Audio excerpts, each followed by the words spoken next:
முக்கிய செய்தி. ஆழ்ந்த காற்றழுத்த தாழ்வு மண்டலம் புயலாக மாறவுள்ள நிலையில் பாம்பனில் 2வது நாளாக கடல் சீற்றமடைந்திருக்கிறது. இது பற்றிய கூடுதல் தகவல்களை வழங்குவதற்காக செய்தியாளர் ராஜ்குமார் இணைப்பில் இருந்தார். ராஜ்குமார், விவரங்கள் என்ன? பதிவு பண்ணுங்க.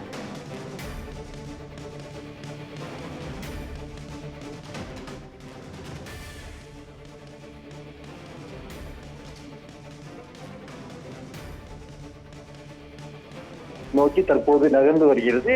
இந்த சூழலை வந்து கடந்த 2 நாட்களாக நேற்று காலை முதலே ராமேஸ்வரம் பகுதியில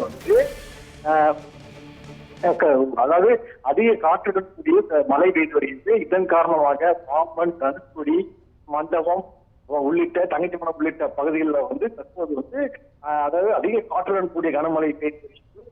இந்த சூழலை பார்த்தோம்னா தற்போது பாம்பன் பகுதியில அதாவது பாம்பன் கடற்பகுதியில கடல் அலையானது ஆக்ரோஷத்துடன் காணப்படுவதாக கடல் சீற்றம் ஏற்பட்டுள்ளது.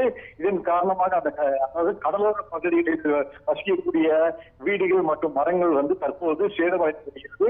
அதாவது பாம்பன் பாலத்துல செல்லக்கூடிய வாகன ஊர்திகள் இந்த காற்றின் வேகம் காரணமாக மிகுந்த சிரமத்துடனே தற்போது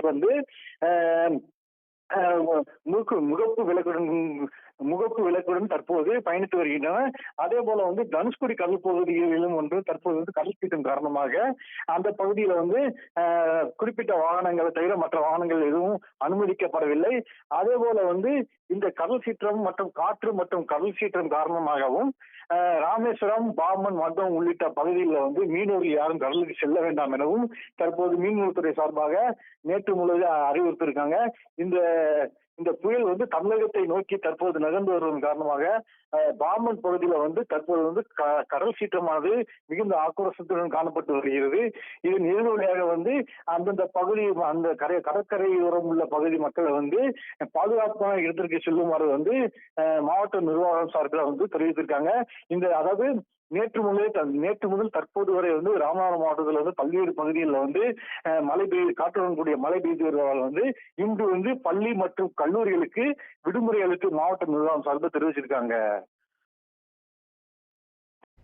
விவரங்களுக்கு நன்றி ராஜ்குமார்.